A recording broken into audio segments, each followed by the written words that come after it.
Welcome to Beyond the Clinic, the podcast for health professionals who intend to take their expertise and transform it into innovative income streams that extend well beyond the traditional clinic model. I'm your host, Sarah Armand-Bushell, registered dietitian and certified business coach, and proud owner of not one, but two successful online businesses. Picture this. It wasn't that long ago that I was a full-time NHS employee, afraid to take the leap from the security of a regular salary. I understand that stepping up as an authority can feel intimidating, but it doesn't have to be scary, and you do not have to do this alone. I'm on a mission to inspire ambitious health business owners, or those who want to be, who dream of being able to positively impact thousands of people's health and lives while simultaneously enjoying the freedom that comes from being your own boss. If you've been nodding along, then you are in the right place. In this podcast, you're going to learn tangible, easy, actionable business strategies on how to accelerate your business success that extends well beyond the traditional clinic model. You'll also hear from successful health experts where we'll dive behind the scenes of their businesses so you can hear exactly what it took for them to grow flourishing businesses too. Thank you for being here and welcome along to Beyond the Clinic. Let's dive in. Welcome along. Today, I am bringing back my client and friend Rosie from Rosemary Nutrition, who is going to tell us about the next stage of her business. So she came on my podcast back in September, I think it was, episode number 21, where she was talking about how she pre-sold her course and actually sold it out before it was even ready, before she'd even created a single asset. We are talking about how this last 6 months have panned out. And actually, Rosie's turned that course into something that sells completely by Evergreen automation. She has added in a back-end membership to increase the lifetime value of her customer and essentially bought herself loads more freedom. It is such an inspirational episode. I can't wait to hear what you think. Welcome back, Rosie. I'm so pleased to have you here again. I think I was looking back and you were last on the podcast about 6 months ago. And at that time, you were just about to do your third live launch for your course. Yeah. So welcome back. Do you want to just do a very brief intro just for people who haven't heard about who you are and what you do? Sure. So I'm Rosie and I'm a registered dietitian. I actually work in the NHS in occupational health. So I do NHS staff, employee health and wellness. But I also have a freelance business and that is specializing in vegan and plant-based nutrition, which aligns with a lot of my passions. And I'm also vice chair of the Sustainable Diet Specialist group as well for the BDA. So it aligns with a lot of what I enjoy doing. So yeah, that's the area I'm most passionate about. Awesome. Thank you for coming today. So we spoke the last time about your course, or your program, I should call it. It's a group coaching program really for people who are on a plant-based diet or want to be on a plant-based diet and also lose weight. Yes. And we had worked together when you were designing that program, and then you launched it, and then you launched it again, and then you were about to launch it a third time. Yeah. But things have changed since then, haven't they?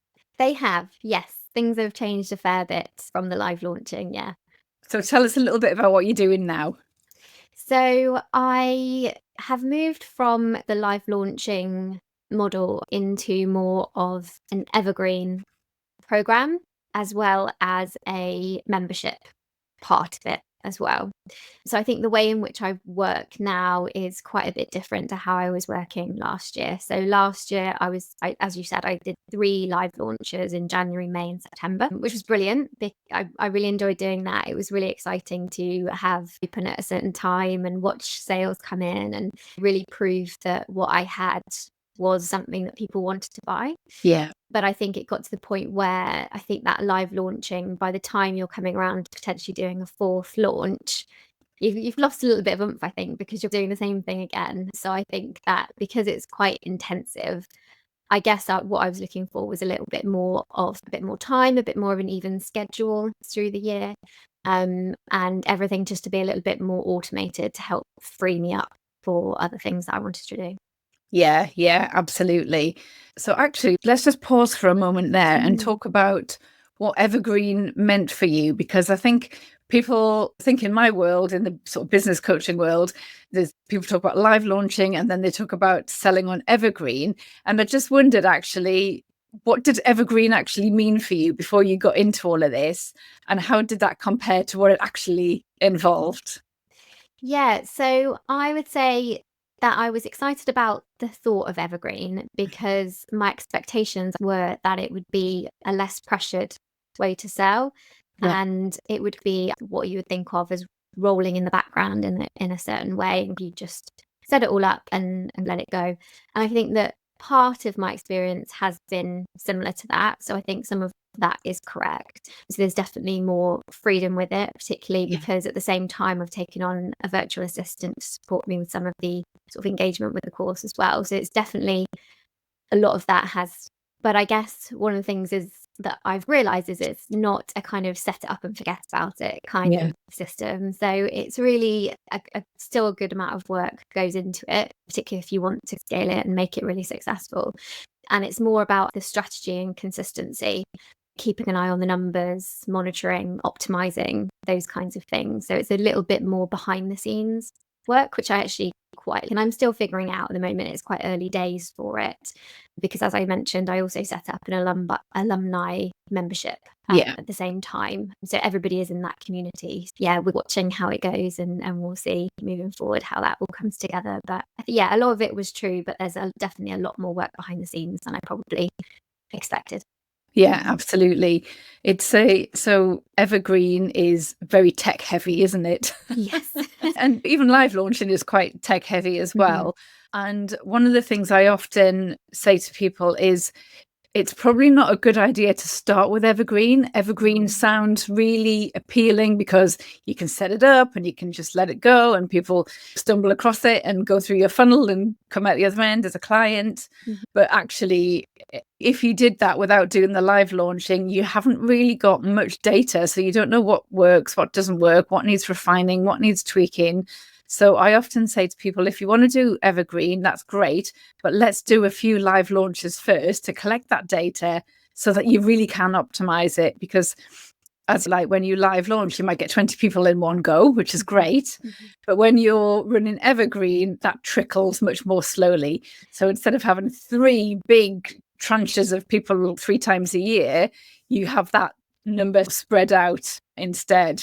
Definitely, yeah, and I think the live launching was, I don't think I could have gone straight into the Evergreen, like you said. I think the live launching was almost a bit of a proving that it's something that people do want to buy, Yeah. looking at feedback, helping to, I guess, give you that boost, because I think if I'd seen the numbers coming in, trickling in really slowly, I might have thought, this isn't a goer. Yeah. Whereas actually with the live launching, you can see lots of people coming at one stage and you realize there is interest there. So Yeah. definitely, I would say live launching is an important first step Yeah. before you go into then setting up as Evergreen. It's definitely felt like that's been the right order for me Yeah. to understand my audience before I then create a sales funnel for them. Yeah, absolutely. Can you talk us through the tech setup behind your Evergreen funnel? I'd love to know. I'd love for you to share what tech you used. Were there any challenges? I know there were. Yeah, can you just talk us through what that looks like? Yeah, sure. As I think I probably said in my last podcast, tech is like my best friend because it's what my business relies on, but it's also my worst enemy because when it goes wrong, that's where I really struggle. Yeah. So my tech, I think, is a little bit different to yours. I was already using some different software, so there were some issues there in getting that all set up because so I use Mailchimp, Practice Better, Deadline Funnel at the moment, Demio, and they all have to talk to each other. Yeah. And the problem was that they didn't. Yeah. They were not talking to each other. And I don't really have that expertise, that behind the scenes expertise to get that tech all set up as planned. Again, tears of frustration in the office on some days because it was feeling like maybe I had to scrap it all and start my software from scratch, which was not a nice feeling. But luckily, I had gotten in touch with a MailChimp expert who knew how to link some of my things, or went in and figured it out. Although it was expensive, it took over some of that stuff that I was really struggling with. And she worked away behind the scenes for me to find a solution and managed to support me through that. Yeah, it's tech heavy, really tech heavy, because you're basically stepping back and letting that tech take over. And I think I didn't really realize how tech heavy it was, because I think because I'd launched 3 times, I thought I'm pretty much sorted. I've just got to click automate on everything and that's fine. Not really realizing how big of a job the whole thing is to set up. Yeah, absolutely. But I think you did exactly the right thing there, because at the end of the day, we're clinicians and we could lose a lot of time going down rabbit holes, watching YouTube videos, trying to do it, finding it doesn't work, trying to look for solutions. And I think there comes a point where you've got to recognize that perhaps this isn't our skill set, and outsource and bring in the expert. And I'm pretty sure it might take us a week, would probably take somebody else a couple of hours. Yeah. So yeah, I think that's definitely the right thing to do. Yeah. It definitely was. Yeah. It's like an angel coming to support me. Yeah, definitely. So let's just talk about the funnel then. So you've mentioned a little bit about the funnel and the automations, and we've just talked about the tech. So what's the very first thing that happens when somebody shows an interest? Walk us through the customer journey. Sure. So at the very beginning, people will come into my business through a variety of ways. A couple of those are the lead magnets that I've got set up. So obviously those all needed sorting out. So the lead magnet will bring someone in. That might be a meal plan, that might be a worksheet, or whatever it is related to the final course. Or they could come in at a separate point, which is straight into a masterclass. If they come in through the lead magnets, they work through welcome nurture. So that's where they're getting to know me, getting to like me and trust me, hopefully. They can leave if they don't. And then they get a bit more value in terms of a few freebies and things. And then they're invited into my masterclass, where I'm giving away 45-50 minute, which is set up to run on its own, which is fabulous, because then people can come in and sign up at the point they want to. And then it walks through a bit more value. And then towards the end, we talk about the program. And then what happens is they filter into a sales sequence, and they get a discount, a limited time discount, which is where the deadline funnel software comes in. And they get a discount for a certain period of time and some emails to say, come and join us. Then here's everything you get and why it's really helpful. And then at the end, if they don't sign up, they filter through into a survey where they can give me a little bit of feedback as to if they were interested and why they might not have signed up if they didn't, and give me that little bit of insight. So I think one of the things about our live launch is it's got a lot of excitement around it, and you're opening it up and you're welcoming everyone in. And I think with the sales, with this Evergreen system, we've had a launch date of January. So I launched it in January, but it's just you open it up and then a few people start trickling through and you're just watching it. So it's a bit anticlimactic, but it's really nice to see people, trickling through. So I've had that going since January, which has been nice to see. So then I can start to look at things like the email open rates, click rates, things like that, to see if my emails are resonating with people. Yeah, absolutely. So right at the front end, presumably they get to your lead magnet through either finding it on your website or maybe a social media post. Yes, exactly. Yeah. So Either of those places. Yeah, usually website or Instagram. And if you're being a guest expert for somebody else or doing a collaboration or something, you can share that lead magnet there. Exactly. And then you might get some new people coming through. Yeah. Mm-hmm, yeah. And so your lead magnets, are they hosted on Practice Better? Is that how you... No, so they go through my website. Okay. The landing page is on the website, but they sign up to the mailing list. Yes. And then they're sent an email with the lead magnet from my mailing list. Brilliant. So it's your landing page on your website, MailChimp who do the actual email part. Yes. They get their welcome emails through MailChimp. Yes. Then they get invited to the webinar. Some will and some won't. The webinar is on Demio. Yeah. Yeah, that's the webinar platform that I use. I quite like that as well. Yeah. And do you have it so that people, when they decide that they want to join the webinar, watch something, there's a few dates that they can choose from, dates and times? Exactly. Yeah. So they can choose their own date and time. So they all run as live events. And then I capture whether they attended or didn't attend. Yeah. And then based on that, they'll get an email to say either thanks for attending or sorry, didn't attend, here's the replay. So it can be a bit more personalized for people. And then they all filter into that sales sequence after that. Awesome. Yeah. And I think that's really nice to have that little bit of personalization there, because I don't think anybody is disingenuous enough to pretend it is live when it's not live. But having that little bit of personalization can really help after the event. Yes. So those emails then go back through MailChimp through sending the sales sequence out. Yes. And then deadline funnel. So that's the piece of kit that essentially acts as a deadline. It does what it says on the tin. So when people have watched the webinar or not watched the webinar up until a certain cutoff date, and they're getting emails in that sequence of time, they're directed to a page on your website where they can sign up with a special discount. But if they wait and it's after that deadline, they are redirected to a page on your website with the program at its full price. Is that right? Exactly. Yeah. So that deadline funnel software that was one of the difficult things to get set up, because it can be a little bit tricky. But once it was up and running, it was absolutely fine. But you can't really go without that, because people are going to be watching at all different times of around the world, and there's no way you could keep track of anyone and keep the discount for a certain amount of time. So that was really vital to be able to give people that personalized discount period of time. Yeah, absolutely. And from my experience, there are a couple of similar sorts of pieces of software, but no one who does it as effectively and as well as Deadline Funnel. If people are looking for suggestions of alternatives, there probably isn't one. I would say Deadline Funnel is the thing that you need to do in order to create this urgency. Because as we know, you have to give people a reason to buy now, don't you? Because if you say, oh, it's evergreen, it's open all the time, it's not, people will therefore think, oh, I'll look at that again tomorrow, and then tomorrow never comes.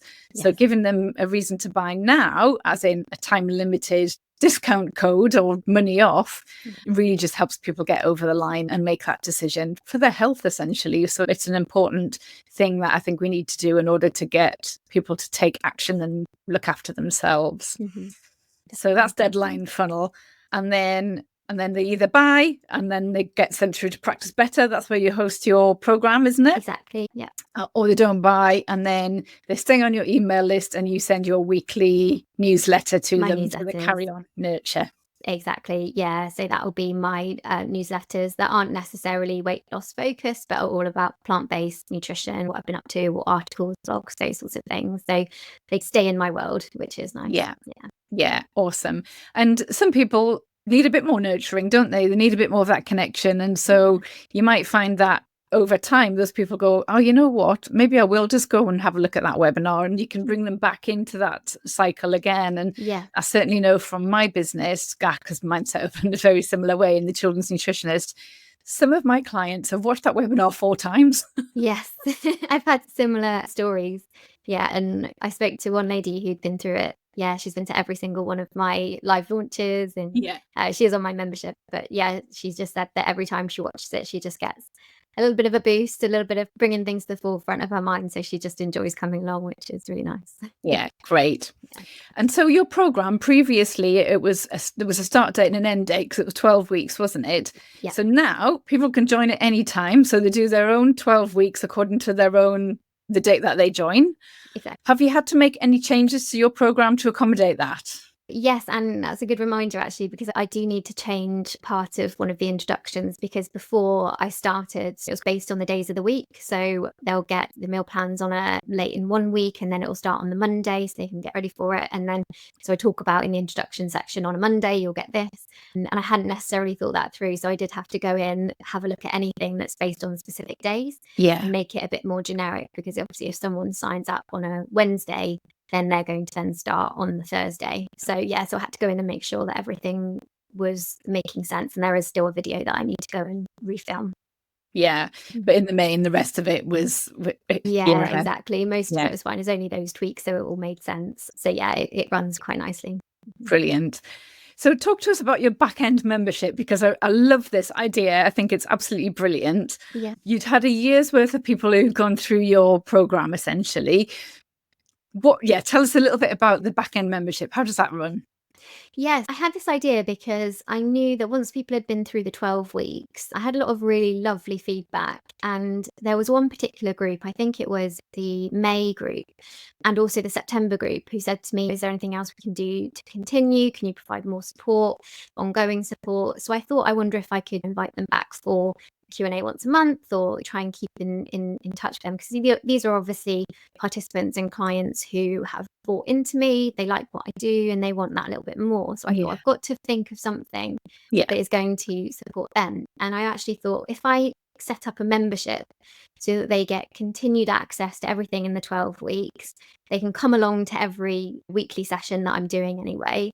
And then I can create a little bit of content every month, which is specifically for them as members, for a special thing for them. Then they can come and join everybody else. And I thought that might be a really nice way of supporting new people coming into the program, are actually then in the same community as someone who might have done the program last January. And so hopefully we can get this nice community of people who can then start supporting each other. So it's a very low cost membership, available only for people who have been through the program. But it means that they can have that continued access to me. They can continue to ask questions every single week. They can get involved in anything we're talking about. So it's been a really lovely way to continue the journey for people who just want that ongoing support. And once they've invested in that first course, again, like I said, it's a really low cost, not too much each month, just to carry on, which is then just a little bit of ongoing income for me, a small amount, but a little bit extra each month is helpful to cover some of the costs of things like software and those sorts of things. It's working out really nicely at the moment. Yeah. And the content's already there anyway. You're already showing up to do the live course for the people going through the program. So it's no extra work for you, no extra time for you or anything really, is it? Exactly. Yeah. And it doesn't take too long as well so I trained in doing mindfulness meditations last year, I think it was beginning of last year. And so I do a new meditation for them every month, which is specifically for members, because they're a little bit special, because obviously they've already been through. And then I get about 6 or so more recipes that I then give to them each month as well. So they get that kind of little extra thing for being members. Yeah. Which doesn't take too long for me as well. Yeah, that's great. And so did you just send an email out, or a series of emails out, to the people who'd been through the program when you ran it as a live launch, inviting them to join? Exactly. Yeah. So I did it as a Black Friday deal, actually. So I set it up as a sequence, so an automated sequence that will go out to everyone who's already been through my program in 2024 to say there's an opportunity to join for a monthly membership in 2025 to continue. So about half the people who had joined came and joined me as members with the Black Friday deal. So they were locked into a lower price, which I think was really nice for them. And then now in 2025, when someone comes in and does the 12-week program, they are then invited after the 12 weeks to come and join the membership and continue their journey.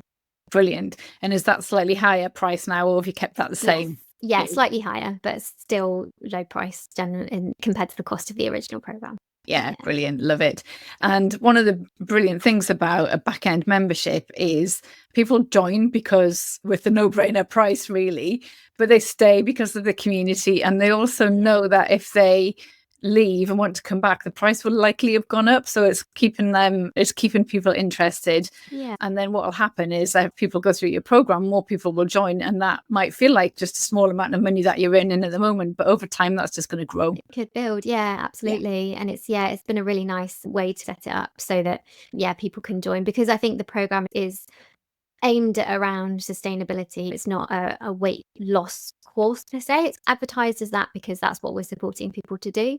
Yeah. It is that long-term sustainable change, holistic way of doing it. So I think that membership leads itself nicely to that, because it's helping people to then stay a little bit on track, or if they go on holiday and they feel a bit guilty, they can come back and we can say, it's okay, you come and we can get back on track and join us. And it's a really positive space for people. So hopefully that means that people can continue. And it's been really nice actually taking on a virtual assistant, because she helped me with a lot of other stuff to start with, but she's now moved into doing quite a lot of help with the community engagement side of it. Fabulous. So I didn't really realize, but actually that has become a much more important thing to me, because I want people to feel that it's a place where they can connect with other people and talk about either veganism, plant-based, weight loss, all these things that can be quite emotive things to talk about, to have that community. So at the moment, that's one of our main focuses, is to get that running nicely. And my aim really is to get it a little bit more self-sustaining, so people are forming relationships within that themselves and can chat to each other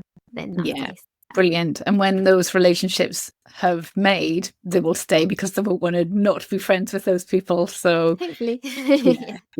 Awesome. Yeah. So have you noticed a shift in terms of the amount of time and headspace and energy you've got since you've been Evergreen? Definitely. Yeah, I have. It's definitely changed a lot. There's definitely been days, sort of recent days in the last few weeks, where I've sat back and thought, I can work on whatever I feel like I want to work on today. Because I don't think I've ever had days like that. But that's a really nice day in my business where I can think, okay, what do I want to do today? Do I want to write my blog? Do I want to do social media? And so I've had more days like that, which has been amazing. So the amount of work it was at sort of the last 3 months of last year was really quite intense. But I knew that once that was done, it was done. It was set up. And I wouldn't have to do anything else apart from look at the optimization of it. So although it was a lot of hard work, when it was done, I was looking forward to this point where it's running and I can gain a little bit of freedom in it. So that's definitely what's happened. And definitely the time in the business has reduced. So like I said, most things can tick along a little bit without me having to do too much. And my time now is looking at getting people into the funnel, trying to do a little bit more social media, a little bit more collaborations, maybe a little bit more work that helps with exposure. And then, of course, the weekly sessions and the interaction with participants as well is some of my time. But I definitely feel a little bit less bound by my business. It has become a little bit more of a source of freedom. So hopefully I can make it successful and build on it, so I can build that freedom, because at the moment it is early days. So that's what I'm going to be trying to work towards, having that little bit more freedom. Stress has reduced for sure. It's really nice having my virtual assistant to brainstorm with me and have someone else within the business, which has been a really nice thing to have, just from a practical but also from a sort of social and psychological support at the same time. And when it comes to income, I haven't really got an understanding of that yet. So as I said, it's very early days. It's only been a few weeks. So we'll see how that goes with income and see if we can try and replicate last year. Yeah, absolutely. Oh, it's amazing. So what are the next steps for you then? Have you got any exciting plans? So next steps. So what I need to do now is understand how to do ads. Yes. And how to try and get more people into my funnel. So conversion rates are generally quite low. So it's about getting the numbers in to be able to see the results that you want. So that is definitely where I'm going to be using on. But once that's up and running, what I'd like to do is work on maybe some other projects. So whether that's podcast, a book, or something that is going to be a new challenge, something that's going to hopefully support the business that I've already got up and running. But we'll see. Exciting times ahead, hey? Hopefully, definitely. Amazing. Rosie, you're such an inspiration. Thank you so much for coming back on the podcast. Just give everybody a quick reminder of your business name, your Instagram handle, where they can find you. Yeah, sure. So my website is rosemarienutrition.co.uk. And my Instagram handle is Plant Dietitian Rosie. Fabulous. Join me if you like. That's great. And I'll make sure the links get put in the show notes as well. Lovely. Thank you. Awesome. Thank you so much for your time. And we will catch up very soon. Thanks, Sarah. All right. Bye. Bye. That's it for another week. Thank you so much for joining me as we explore the abundance of strategies to help you recapture that feeling of possibility and excitement as you drive your business forwards and beyond the clinic room. If you found today's episode inspirational, then don't forget to like and subscribe to the show to stay in the loop for more valuable advice that I'm going to be sharing each week. If you want to be the first to hear about new episode releases, news and ways that I can support your business growth, then please don't forget to check out the links in the show notes, and you can also connect with me from there. Don't keep me a secret. I would be delighted if you left a review and shared this podcast with your colleagues. Until next time, bye for now.